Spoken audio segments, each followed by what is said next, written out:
चलिए सीधे रुक कर लेते हैं राष्ट्रपति सदन का, जहां पर प्रधानमंत्री नरेंद्र मोदी कुछ बोलते हुए नजर आ रहे हैं। चलिए सुनते हैं।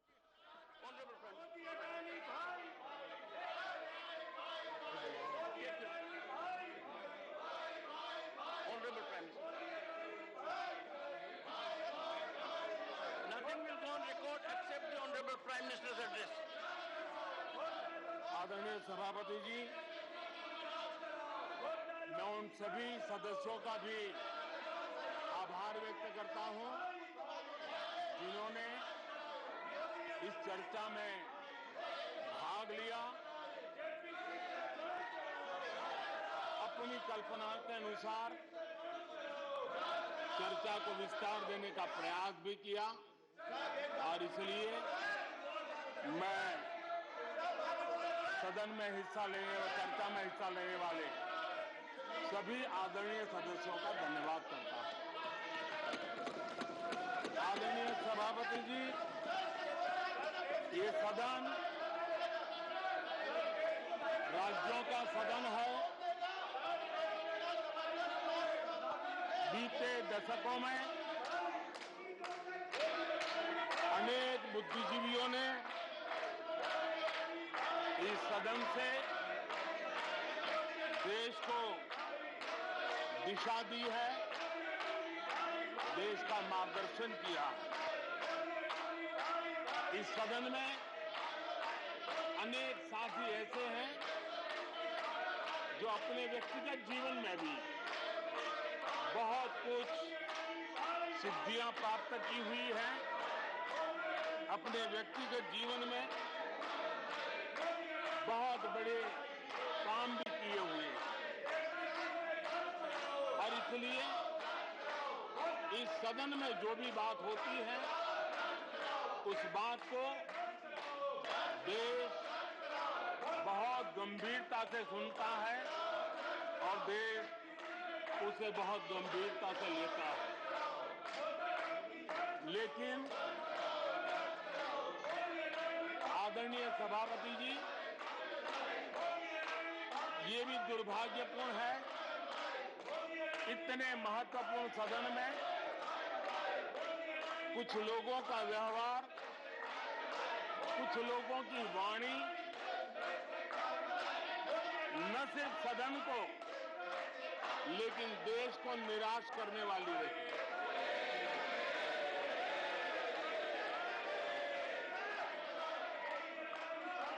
इस प्रकार की वृत्ति प्रवृत्ति के माननीय सदस्यों को मैं यही कहूंगा, कीचड़ उसके पास था, कीचड़ उसके पास था, मेरे पास गुलाल।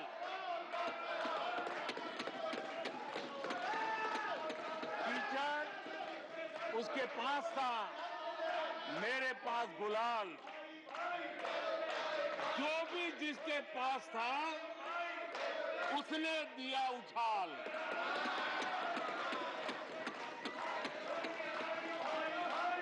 और अच्छा ही है, जितना कीचड़ उछालोगे कमल उतना ही ज्यादा खिलेगा।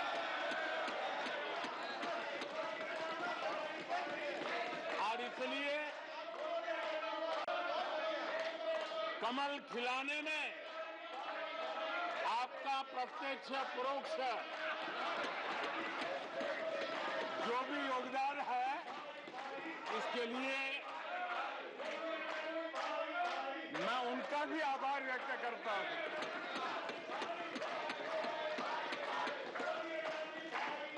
आदरणीय सभापति जी, कल विपक्ष के हमारे वरिष्ठ साथी आदरणीय खड़गे जी ने कहा कि हमने 60 साल में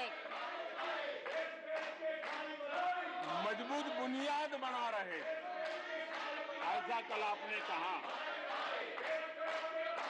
और उनकी शिकायत थी कि बुनियाद तो हमने बनाई और क्रेडिट मोदी ले रहा है, लेकिन आदरणीय सभापति जी 2014 में आकर के जब मैंने बारीकी से चीजों को बड़ी गहराई से देखने का प्रयास किया, फर्स्ट हैंड इंफॉर्मेशन लेने का प्रयास किया, तो मुझे नजर आया कि 60 साल कांग्रेस के परिवार ने, हो सकता है उनका इरादा मजबूत नींव बनाने का हो, मैं उस पर कोई टिप्पणी करना नहीं चाहता, लेकिन 2014 के बाद आकर के मैंने देखा कि उन्होंने गड्ढे ही गड्ढे कर दिए थे। उनका इरादा नींव का होगा, लेकिन उन्होंने गड्ढे ही गड्ढे कर दिए थे। और आदरणीय सभापति जी, जब वो गड्ढे खोद रहे थे, 6-6 दशक बर्बाद कर दिए थे, उस समय दुनिया के छोटे छोटे देश भी सफलता के शिखरों को छू रहे थे, आगे बढ़ रहे थे।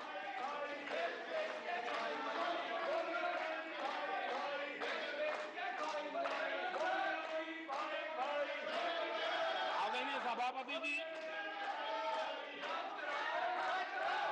उनका तो वो साल इतना अच्छा माहौल था कि पंचायत से लेकर के पार्लियामेंट तक उन्हीं की दुनिया चलती थी। इतना देश भी अनेक आशा अपेक्षाओं के साथ आंख बंद करके उनका समर्थन करता था, लेकिन उन्होंने इस प्रकार की कार्यशैली विकसित की, इस प्रकार का कल्चर विकसित किया कि जिसके कारण वे एक भी चुनौती का परमानेंट सॉल्यूशन करने का न कभी सोचा, न कभी उनको सूझा, न कभी उन्होंने प्रयास किया।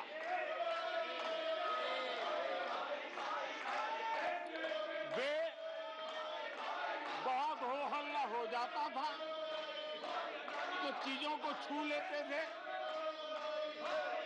टोकनिज्म कर लेते थे और फिर आगे चले जाते थे। समस्याओं का समाधान करना ये उनका दायित्व था। देश की जनता समस्याओं से जूझ रही थी, देश की जनता देख रही थी कि समस्या का समाधान कितना बड़ा लाभ कर सकता है, लेकिन उनकी प्रायोरिटीज अलग थी, उनके इरादे अलग थे और उसके कारण किसी भी बात का परमानेंट सॉल्यूशन का प्रयास नहीं किया। आदरणीय सभापति जी, हमारी सरकार की पहचान जो बनी है वो हमारे पुरुषार्थ के कारण बनी है। एक के बाद उठाए गए कदमों के कारण बनी हुई, और आज हम परमानेंट सॉल्यूशन की दिशा में आगे बढ़ते रहे हैं। हम एक एक विषय को छू करके भागने वाले लोग नहीं, लेकिन देश की मूलभूत आवश्यकताओं को परमानेंट सॉल्यूशन पर बल देते हुए हम आगे बढ़ रहे हैं। आदरणीय सभापति जी, अगर मैं पानी का ही उदाहरण लूं तो वो जमाना था कि किसी गांव में एक हैंडपंप लगा दिया तो हफ्ते भर उसका उत्सव मनाया जाता था और उस टोकनिज्म से पानी का काम किया करके गाड़ी चलाई जाती थी। कल यहां गुजरात का जिक्र कर रहे थे, आप हैरान होंगे, सबसे ज्यादा सीटों से जीतने का उनका जो गौरव था, वैसे एक मुख्यमंत्री एक शहर में पानी की टंकी का उद्घाटन करने गए थे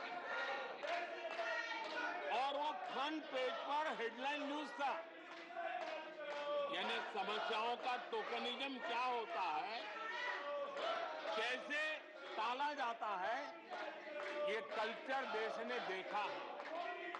हमने भी पानी की समस्या को सुलझाने के लिए रास्ते अपनाए। हमने जल संरक्षण, जल सिंचन हर पहलू पर ध्यान दिया। हमने कैच द रेन अभियान से जनता को जोड़ा। इतना ही नहीं, आजादी के पहले से अब तक हम सरकार में आने तब तक सिर्फ 3 करोड़ घरों तक नल से जल मिलता था। आदरणीय सभापति जी, पिछले 3-4 साल में आज 11 करोड़ घरों को नल से जल मिल रहा है। भारत पानी की समस्या जो हर परिवार की समस्या होती है, जीवन में उसके बिना चल नहीं सकता, और भविष्य के संभावनाओं को भी देखते हुए हमने उसके समाधान के रास्ते चुने। आदरणीय सभापति जी, मैं एक और विषय पर भी जाना चाहता हूं। Empowerment of common people. बैंकों का राष्ट्रीयकरण हुआ था, इस बात से हुआ था कि गरीबों को बैंकों का अधिकार मिले, ऐसी बहानेबाजी की गई थी। लेकिन इस बैंक देश के आधे से अधिक लोग बैंक से दरवाजे तक नहीं पहुंच पाए। हमने परमानेंट सॉल्यूशन निकाला और जनधन अकाउंट का अभियान चलाया, बैंकों को मोटिवेट किया, ऑन बोर्ड लिया।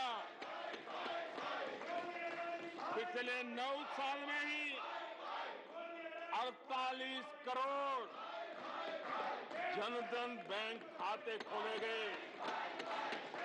इसमें 32 करोड़ बैंक खाते ग्रामीण और कस्बों में हुए हैं, यानी देश के गांव तक प्रगति की मिसाल को ले जाने का प्रयास हुआ। कल खड़गे जी शिकायत कर रहे थे कि मोदी जी बार बार मेरे चुनावी क्षेत्र में आते हैं। वो कह रहे थे मोदी जी कलबुर्गी आ जाते हैं। मैं जरा खड़गे जी को कहना चाहता हूं, मैं आता हूं उसकी शिकायत करने से पहले ये भी तो देखो कि कर्नाटका में 1,70,00,000 जनधन बैंक अकाउंट खुले हैं। इतना ही नहीं, उन्हीं के इलाके में कलबुर्गी में 8 लाख से ज्यादा जनधन खाते खुले हैं। अब सभापति जी बताइए, इतने बैंक के खाते खुल जाए, इतना एम्पावरमेंट हो जाए, लोग इतने जागरूक हो जाए, और किसी का इतने सालों के बाद खाता बंद हो जाए, तो उनकी पीड़ा मैं समझ सकता हूं। और बार बार उनका दर्द झलकता है, और मैं तो हैरान हूं। कभी कभी यहां तक कह देते हैं एक दलित को हरा दिया। अरे भाई, उसी इलाके की जनता जनार्दन है, उसने दूसरे दलित को जीता दिया। अब आपको जनता नकार दे रही है, आपको हटा रही है, आपका खाता बंद कर रही है, और आप रोना यहां रो रहे हो। आदरणीय सभापति जी,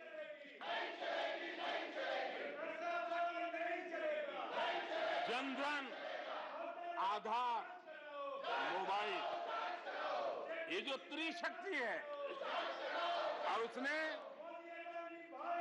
सीधा डायरेक्ट बेनिफिट ट्रांसफर उस योजना के तहत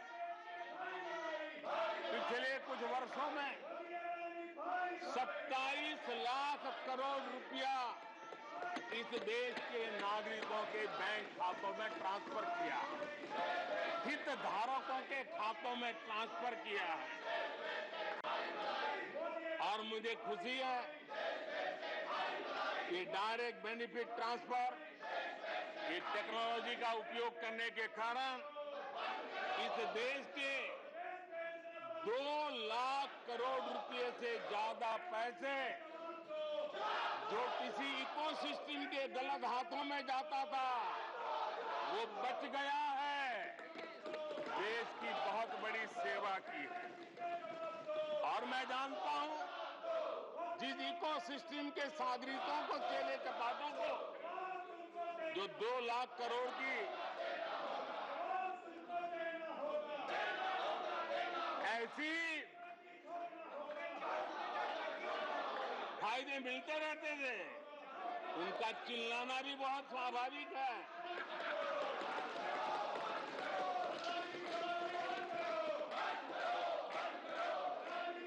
आदरणीय सभापति जी, हमारे देश में पहले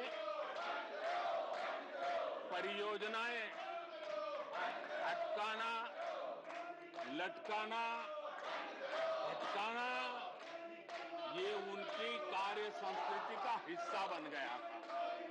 यही उनका कार्य करने का तरीका बन गया था। ईमानदार टैक्स पेयर की गाढ़ी कमाई, उसका नुकसान होता था।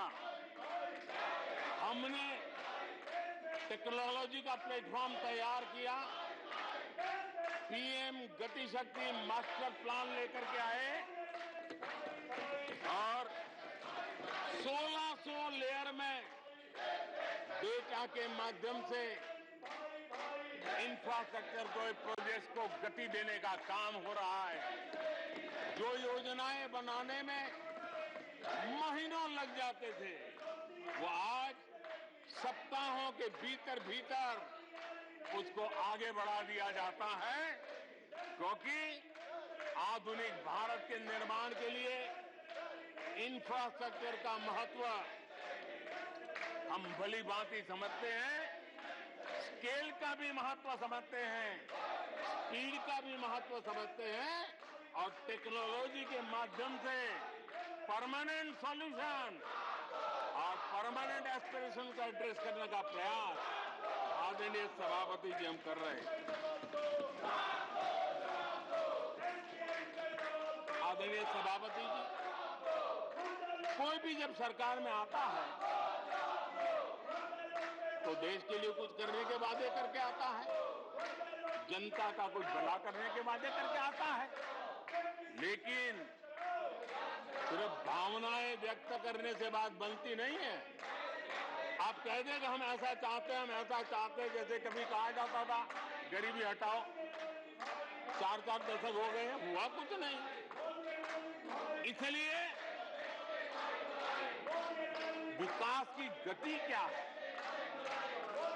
विकास की नीयत क्या है, विकास की दिशा क्या है, विकास का प्रयास क्या है, परिणाम क्या है, ये बहुत मायने रखता है। सिर्फ आप कहते रहे कि हम भी कुछ करते थे, इतने से बात बनती नहीं है। आदरणीय सभापति जी, जबकि हम जनता को उनकी प्राथमिकताओं के आधार पर, उनकी आवश्यकताओं, और जब जनता की इतनी बड़ी आवश्यकताओं के लिए मेहनत करते हैं तो हम पर दबाव भी बढ़ता है, हमें मेहनत भी ज्यादा करनी पड़ती है, हमें परिश्रम भी ज्यादा करना पड़ता है। लेकिन हमने, जैसे महात्मा गांधी जी कहते थे, श्रेय और प्रेय हमने श्रेय का रास्ता चुना है। प्रिय लग जाए, आराम कर लें, वो रास्ता हमने नहीं चुना है। मेहनत करनी पड़ेगी तो करेंगे, दिन रात खपाना पड़ेगा तो खपाएंगे, लेकिन जनता जनार्दन के एस्पिरेशन को चोट नहीं पहुंचने देंगे और उसके एस्पिरेशन सिद्धियों में परिवर्तित हो जाए और देश विकास की यात्रा को पार करे, इसके लिए हम काम करते रहेंगे। इन सपनों को लेकर के चलने वाले हम लोग हैं और हमने वो करके दिखाया। आदरणीय सभापति जी, अब आप देखिए, देश आजाद हुआ तब से 2014 तक 14 करोड़ एलपीजी कनेक्शन थे और लोगों की मांग भी थी। लोग सांसदों के पास जाते थे कि हमें एलपीजी कनेक्शन मिल जाए और उस समय 14 करोड़ घरों में था, डिमांड भी कम थी, प्रेशर भी कम था, आपको गैस लाने के लिए खर्चा भी नहीं करना पड़ता था, आपको गैस पहुंचाने के लिए व्यवस्था, आप भी मजे में, चलती थी गाड़ी, काम होता नहीं था, लोग इंतजार करते रहते थे। लेकिन हमने सामने से होकर के तय किया कि हर घर को एलपीजी कनेक्शन देंगे।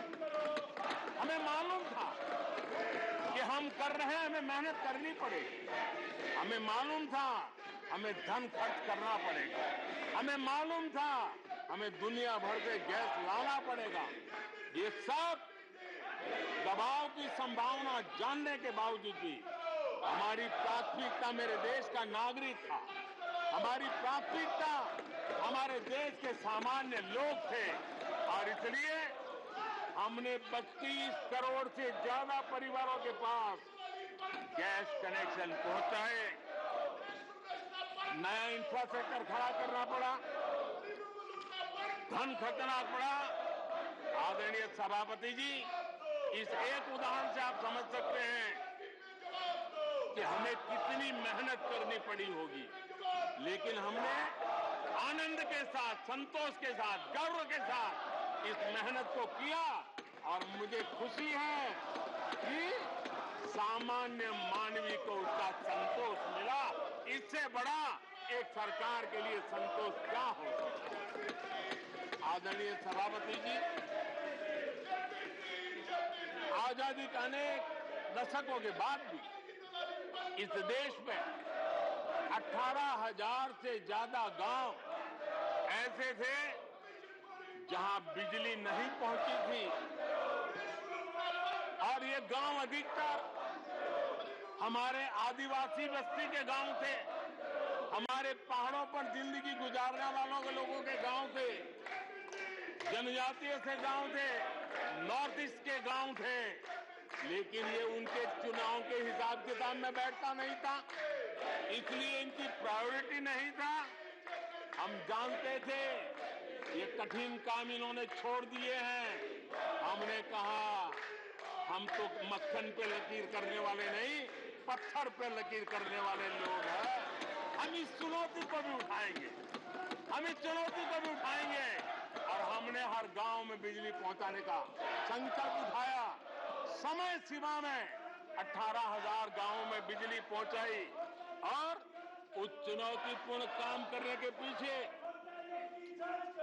गांवों में एक नई जिंदगी की अनुभूति हुई, उनका विकास तो हुआ, लेकिन सबसे बड़ी बात हुई देश की व्यवस्था पर उनका विश्वास बढ़ा और विश्वास बहुत बड़ी ताकत होती है। जब देश के नागरिकों का विश्वास बनता है तब वो लाखों करोड़ों गुना एक सामर्थ्य में परिवर्तित हो जाता है। वो विश्वास हमने जीता है और हमने मेहनत की, हमें मेहनत पड़ी, लेकिन मुझे खुशी है उन दूर दराज के गांवों को आजादी के इतने सालों के बाद नई आशा की किरण दिखाई दी, संतोष का भाव प्रकट हुआ और वो आशीर्वाद आज हमें मिल रहे हैं। आदरणीय सभापति जी, पहले की सरकारों में कुछ घंटे बिजली आती थी, कहने को तो लगता था बिजली आ गई, गांव के बीच में खंभा डाल दिया तो हर साल उसकी संवत्सरी मनाते थे, फलानी तारीख को खंभा डाला गया था, बिजली तो आती नहीं थी। आज बिजली पहुंची इतना ही नहीं, औसत हमारे देश में 22 घंटे बिजली देने के प्रयास में हम सफल हुए हैं। हमें इस काम के लिए नई ट्रांसमिशन लाइनें लगानी पड़ी, हमें नए ऊर्जा उत्पादन के लिए काम करना पड़ा, हमने सौर ऊर्जा की ओर जाना पड़ा, हमें रिन्यूएबल एनर्जी का नए क्षेत्र खोजने पड़े। हमने लोगों को उनके भाग्य पर नहीं छोड़ दिया, राजनीतिक फायदे घाटे की बात नहीं सोची, हमने देश का आने वाली कल उज्जवल बनाने का रास्ता चुना। हमने खुद के लिए दबाव बढ़ाया, लोगों की मांग बढ़ने लगी, दबाव बढ़ने लगा। हमने मेहनत वाला रास्ता चुना और इसके नतीजे आज देश देख रहा है। देश ऊर्जा के क्षेत्र में प्रगति की ऊंचाइयों को प्राप्त कर रहा है।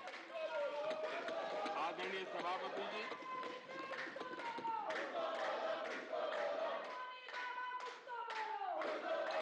हमने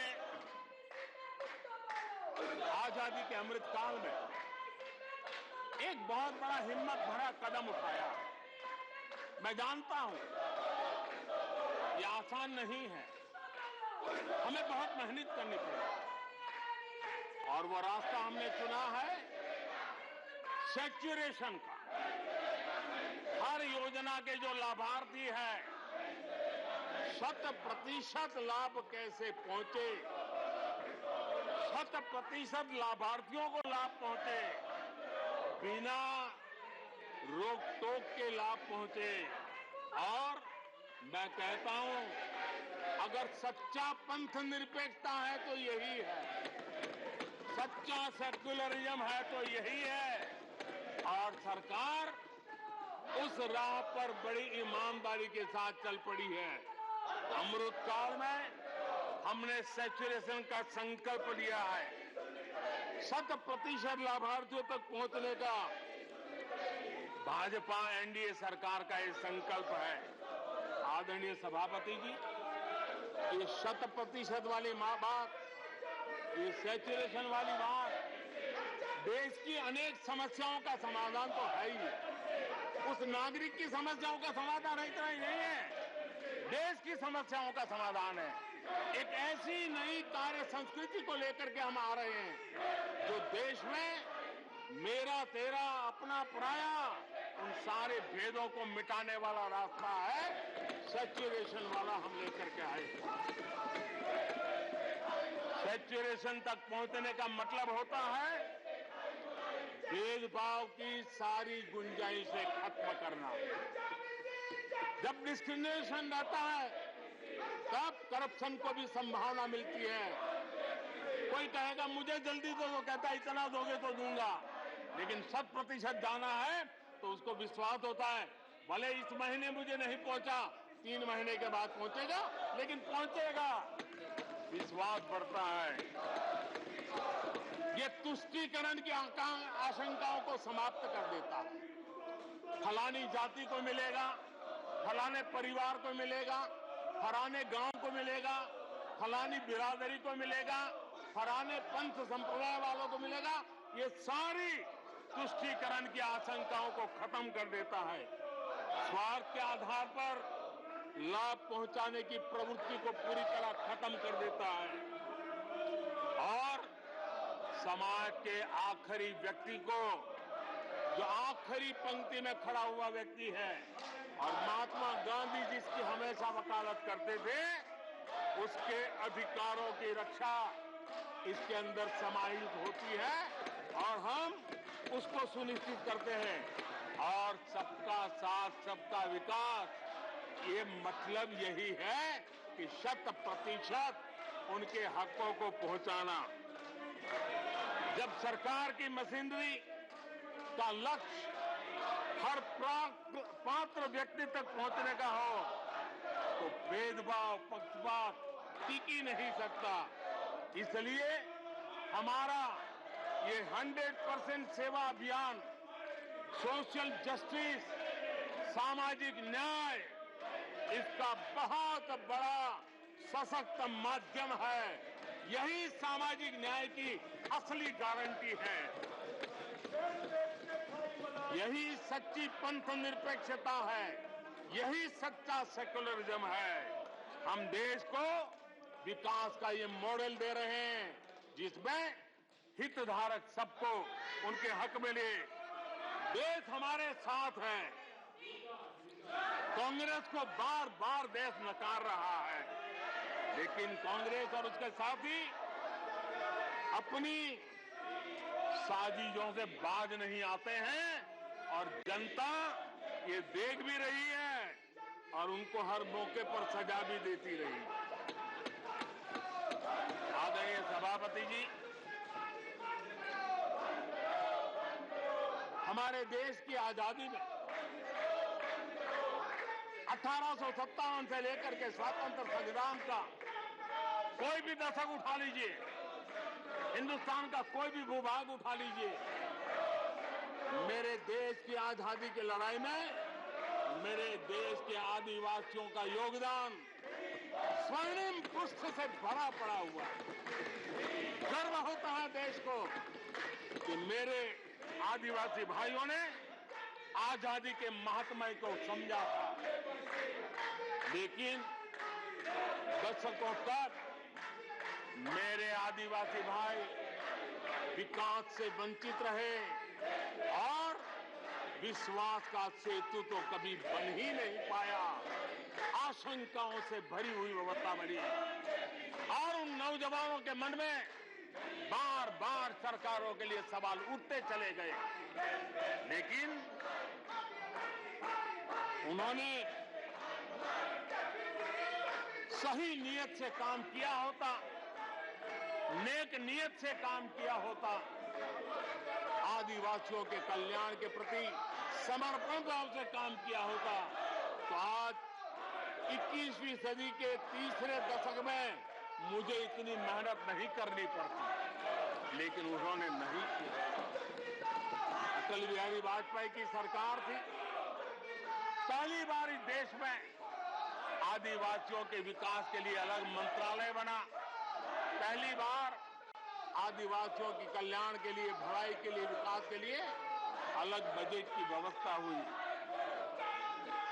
आदरणीय सभापति जी, हमने 110 जिलों को आकांक्षी जिलों के रूप में आइडेंटिफाई किया है, जो विकास में पीछे रह गए, सामाजिक न्याय जैसे महत्व का है, एवं भौगोलिक रूप से भी जो पीछे रह गए हैं उनको न्याय दिलाना उतना ही आवश्यक होता है। और इसलिए हमने 110 आकांक्षी जिले और 110 में आधे से अधिक वो इलाके हैं जहां बहुल जनसंख्या जनजातीय है, मेरे आदिवासी भाई बहन रहते हैं। 3 करोड़ से ज्यादा आदिवासी भाइयों को इसका सीधा लाभ मिला है, उनके जीवन में बदलाव आया है।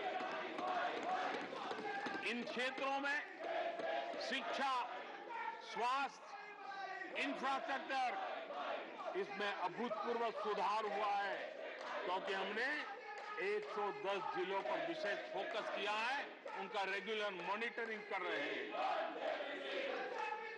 यहां पर हमारे कुछ माननीय सदस्यों ने ट्राइबल सब प्लान की बात का जिक्र किया था। मैं ऐसे साथियों का अनुरोध करता हूं कि जरा समय निकाल करके किसी पढ़े लिखे व्यक्ति की मदद लेकर के बैठिए, जो बजट को अध्ययन कर सकता है, थोड़ा समझा सकता है, और आप देखेंगे तो पता चलेगा कि बजट में शेड्यूल्ड ट्राइब कंपोनेंट फंड्स, इसके तहत 2014 के पहले की तुलना में 5 गुना अधिक वृद्धि हुई है।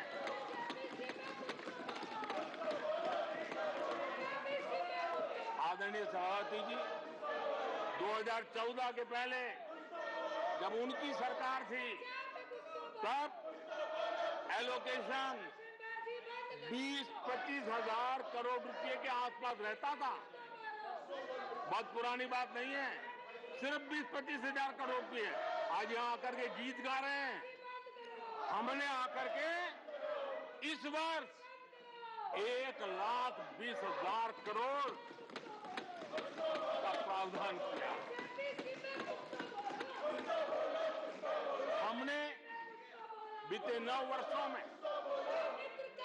हमारे आदिवासी, हमारे जनजातीय भाई बहनों के उज्जवल भविष्य के लिए और बच्चों के उज्जवल भविष्य के लिए 500 नए एकलव्य मॉडल स्कूल स्वीकृत किए हैं और ये 4 गुना ज्यादा बढ़ोतरी है। इतना ही नहीं, स्कूलों में टीचर, स्टाफ, इस बार हमने 38,000 नए लोगों के रिक्रूटमेंट का, हमने भर्ती का इस बजट में प्रावधान किया। आदिवासियों के कल्याण के लिए समर्पित हमारी सरकार ने, मैं जरा आपको फॉरेस्ट राइट एक्ट की बात की तरफ ले जाना चाहता हूं। आदरणीय सभापति जी,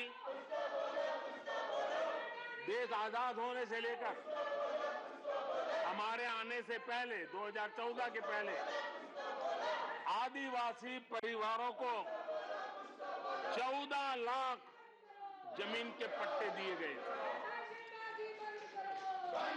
पिछले 7-8 वर्षों में हमने 7 लाख नए पट्टे दिए। यह अभूतपूर्व काम हुआ है। हमारे आने से पहले 23,000 सामुदायिक पट्टे दिए गए थे, 23,000। हमारे आने के बाद 80,000 से अधिक सामुदायिक पट्टे दिए गए हैं। लिप सिंपैथी बता करके आदिवासियों की भावनाओं के साथ खेलने के बजाय अगर कुछ किया होता तो आज मुझे इतनी मेहनत न करनी पड़ती और ये काम पहले आराम से हो जाता, लेकिन ये उनकी प्रायोरिटी में नहीं था। आदरणीय सभापति जी, इनकी अर्थनीति, उनकी समाज नीति, उनकी राजनीति वोट बैंक के आधार पर ही चलती रही और उसके कारण समाज की जो बेसिक ताकत होती है,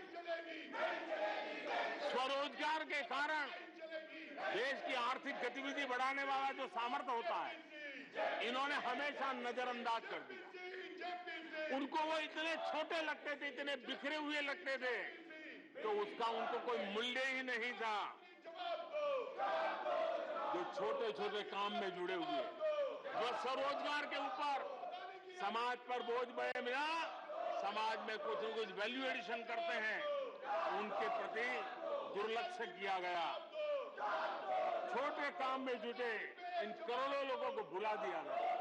मुझे गर्व है कि मेरी सरकार ने रेहड़ी वाले, ठेले वाले, फुटपाथ पर व्यापार करने वाले लोगों की सुन ले, ब्याज के चक्कर में जिनके जीवन तबाह हो जाते थे, दिन भर का पसीना ब्याजखोरों के घर जाकर के चुकाना पड़ता था, उन गरीबों की चिंता हमने की, उन रेहड़ी ठेले पटरी वालों की चिंता हमने की।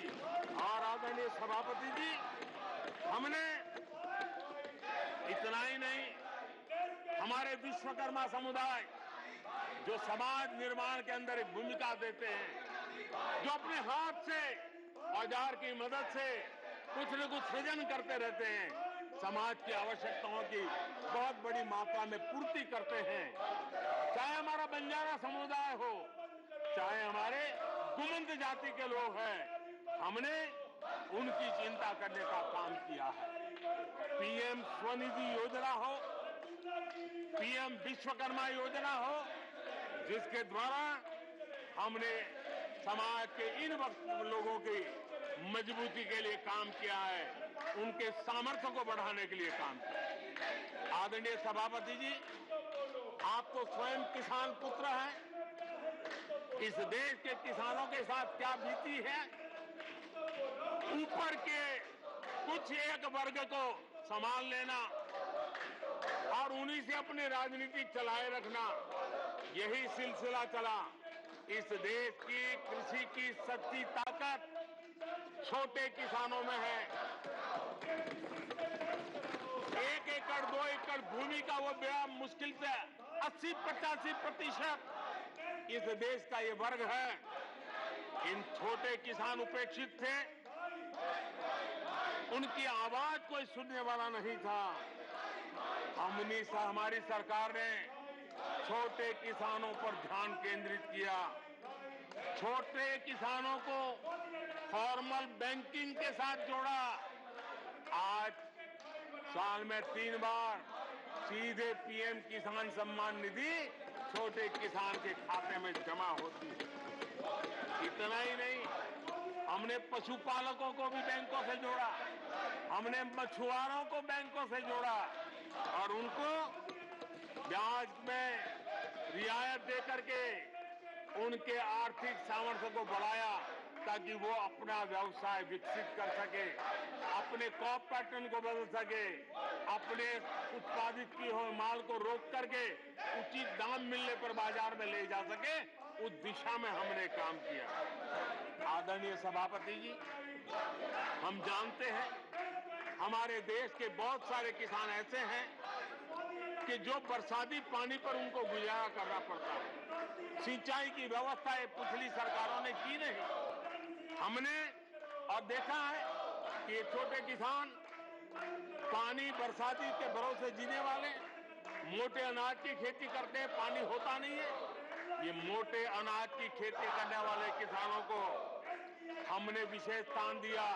हमने यूएन को लिखा कि मिलेट ईयर मनाइए, दुनिया में भारत के मोटे अनाज की एक ब्रांडिंग बने, मार्केटिंग बने और उसके सुविचारित रूप से अब उस मोटे अनाज को श्री अन्न के रूप में, जैसे श्रीफल का महात्मा है, वैसे ही श्री अन्न का महात्मा बने और छोटे किसान जो पैदावार करते हैं उनको उचित दाम मिले, ग्लोबल मार्केट मिले, देश में क्रॉप पैटर्न में परिवर्तन आए। और इतना ही नहीं, ये मिलेट सुपरफूड है, पोषण के लिए बहुत बड़ी ताकत है। हमारे देश के नई पीढ़ी को पोषण की समस्या के समाधान में भी ये काम आए, जो मेरे छोटे किसान को भी मजबूत करेगा। हमने फर्टिलाइजर में भी अनेक नए विकल्प डेवलप किए हैं, उसका भी लाभ मिल रहा है। आदरणीय सभापति जी,